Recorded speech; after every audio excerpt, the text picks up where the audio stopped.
Hi, I'm Janet Christensen O'Brien, and I'm talking to you to give you some more information about the reason why I want Charles Wiggins in jail.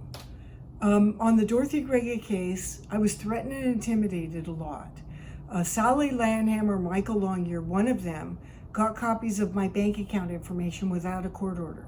They got copies of my cash out tickets and all the checks I'd written to all the sort of people. I wrote a check for a hotel room at the casino for 3 nights. They got copies of everything. They called the casino. They called everywhere. And they just did a major spy operation on me. And I entered the record because I was a creditor, because Dorothy Grega still owed me 1 invoice. And so I had standing because I was a creditor. And when Dorothy Grega died, I submitted a claim in the probate, and Donna Mae Curley denied my claim. And the thing is that they terrorized Dorothy Grega. I mean, they moved her out of her house into a nursing home. They removed her phone so nobody could get a hold of her. And they basically just took over her estate. They sold her house for $1.3 million, and they never accounted for it in either the probate or in the guardianship case. And in the probate, Donna Mae Curley signed an affidavit under penalty of perjury that her mother's estate was only worth $100,000. Well, I'm sorry, it wasn't worth $100,000. They just sold the house for $1.3 million. So how can you say it's worth $100,000 when you've got $1.3 million from the sale of a house? And then the same year, they had $200,000 from the money that was received from the Bank of America for the Grega Charitable Trust bank account that BDO, Victoria Salas, had opened and that Donna Mae Curley had closed. And when she closed it, Donna Mae Curley, Dorothy Grega, and I were all at the bank, and they gave her money that was in the bank when she closed it. So the thing is that the bank account was opened with an EIN number that was fictitious. And Victoria Salas opened the account. When she opened it with a $2,000 check, and she didn't sign the check. She just opened it. The banker knew her, so she deposited it, opened up the account. And then a few months later, there was a wire transfer out of Phoenix, Arizona, and they wired $200,000 into that bank. And the thing is that the assets that were supposedly put into that charitable trust were a log cabin, a parking lot, another house, and another parking lot. And none of them have ever been accounted for by either the charitable trust or the Stephen and Dorothy Grega tax returns. They've never been accounted for. And Richard Gregoric had BDO do the 2004 and 2005 tax returns for the charitable trust.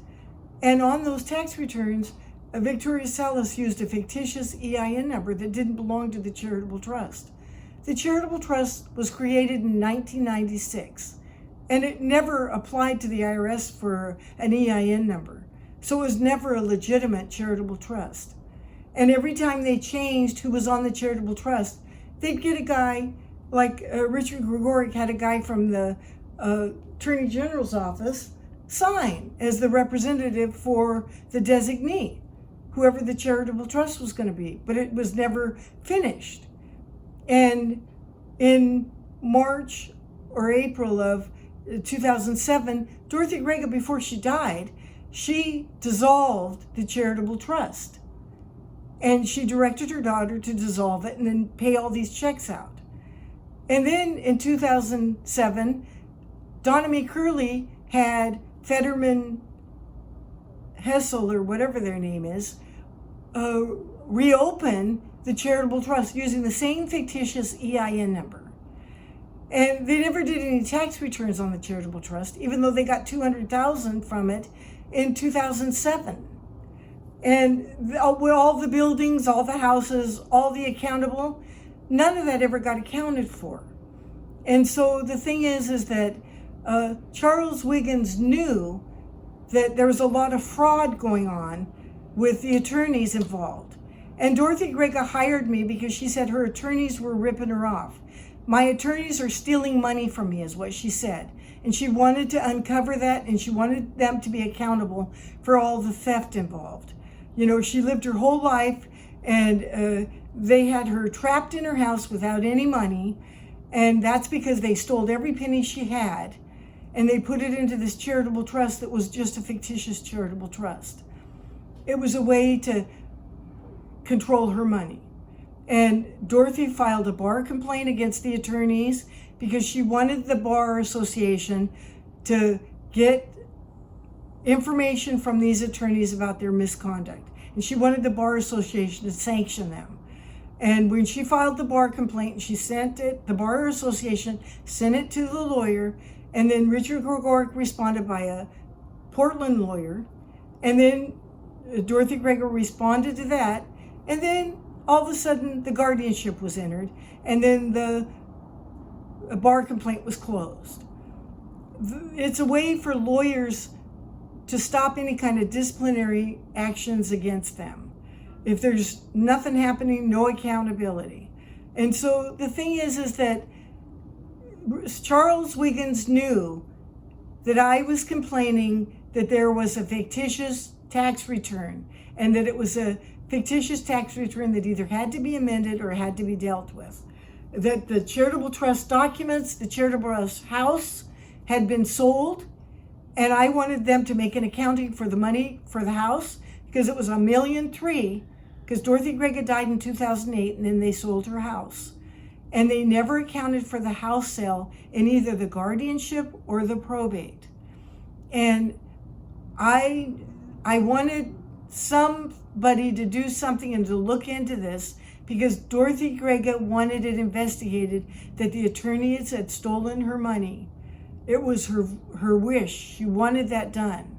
And so I wanted it done too. And Charles Wiggins knew that Dorothy Grega had filed a bar complaint. Dorothy Grega knew that these attorneys were unethical. Dorothy Grega knew that they stole her money. Charles Wiggins knew that they stole her money. Charles Wiggins knew that the EIN number was fictitious. Charles Wiggins knew that they spied on my bank accounts and had cash out tickets. They had threatened and intimidated me. They had threatened and intimidated Dorothy Grega. And the thing is that the same kind of thing they did with Dorothy Grega, they did with Arthur Hayes. Arthur Hayes is worth at least $22 million, probably double that. Because he owns a lot of property on Elliott Avenue. And Michael Longyear is selling his assets and not accounting for it, and not doing tax returns for each asset, because Arthur Hayes had a Hayes LLC and it had a separate EIN number. And when you sell an asset, you've got to have the shareholders meeting, and you've got to have it accounted for in your tax returns. And none of that has been done since 2008 or 2007. Michael Longyear has never filed a tax return for Arthur Hayes or for his Hayes LLC, and that's going to be a horrible obligation for the heirs when Arthur Hayes dies. And Michael Longyear is the guardian of the estate. He has an obligation to do that. But in each case, they've fudged different things like that. And that's the kind of thing that I wanted the court to be aware of. And Charles Wiggins is aware of the fact of the Dorothy Grega case and that other case. He's aware of the fact that they fudged the tax returns and they made things up, and they totally didn't do anything legitimately. And they intimidate and threaten whistleblowers. They intimidated and threatened Avis Hamlin and Dorothy Grega and me. And the thing is that I did not want Wiggins to rule on the case that I filed a petition for review on to the Washington State Supreme Court, because he had a conflict of interest. He had a personal interest in the first case, because that first case helped him establish case law for his client in his other case. And he had a personal interest in the Dorothy Grega case because he was helping his friends get rid of the case. And so the thing is that I want the public to know that you have to look at a lot of variety of things when you're dealing with a law firm, because they have more power than you even think. Sally Lanham had power to have the police as enforcers. And Sally Lanham and Michael Longyear and Gail McElroy did the same thing. She seized $600,000 from a Bank of America account without a court order. So these attorneys just do whatever they want. And they do it without court orders. They just do it with a friend that's a cop. They have the cop go down there and just do it. And so even in the George Janovich case of 1979-1980 that I worked on, George Janovich was the sheriff of Pierce County, and he used to get protection money from businesses that wanted to operate in his county. And if they didn't pay him protection money, he'd burn their place down. One of my friends had a place and he was worried. And so two cops, Pierce County cops, were sitting there as the place burned because one of their friends burned it because he didn't pay protection money. And in that case, the fire marshal's son got shot and killed so that he wouldn't come forward and testify. And so in that case, George Janovich ended up going to prison for his racketeering and RICO. So in that case, yes, everything did work out because the guy that got hurt won his lawsuit, and George Janovich went to jail. But in these cases of Dorothy Grega, she didn't get any justice. She just died. And she didn't get any accounting for all of her money.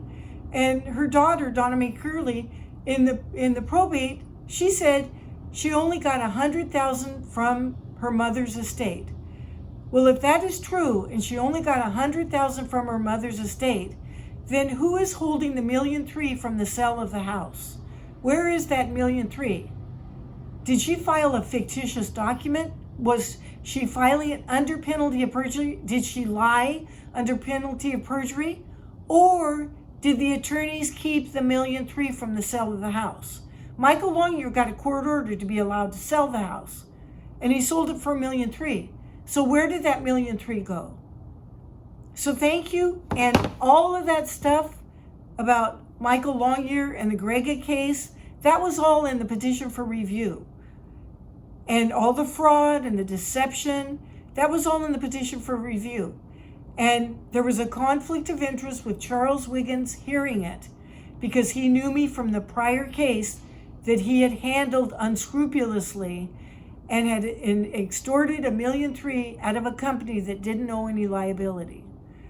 And it was a fictitious EIN number. It was a fictitious pro forma tax return. So all of these cases have a pattern of attorneys not filing tax returns for their clients, even if they have a legitimate obligation to do so. And for attorneys, if it's in their benefit, to file fictitious tax returns, show a fictitious tax return to bounce up the money that might be owed on a case. And Wiggins personally did that so that he could win for his client. But our client lost because Wiggins misrepresented to the court the liability, and there was no liability. So thank you, and that's the reason why I want Wiggins in jail. I've been assaulted. Sally Lanham assaulted me in court in front of the bailiff and in front of another attorney and the GAL. She physically assaulted me in court, yelled at me, pushed me, assaulted me in court. And nothing was done. Nobody cared. You know, it's funny because these attorneys are above the law. And we've got to start speaking about it. We've got to start doing videos about it, and we've got to come forward and we've got to say what is going on, because otherwise nobody will ever get any protection at all. Okay, thank you.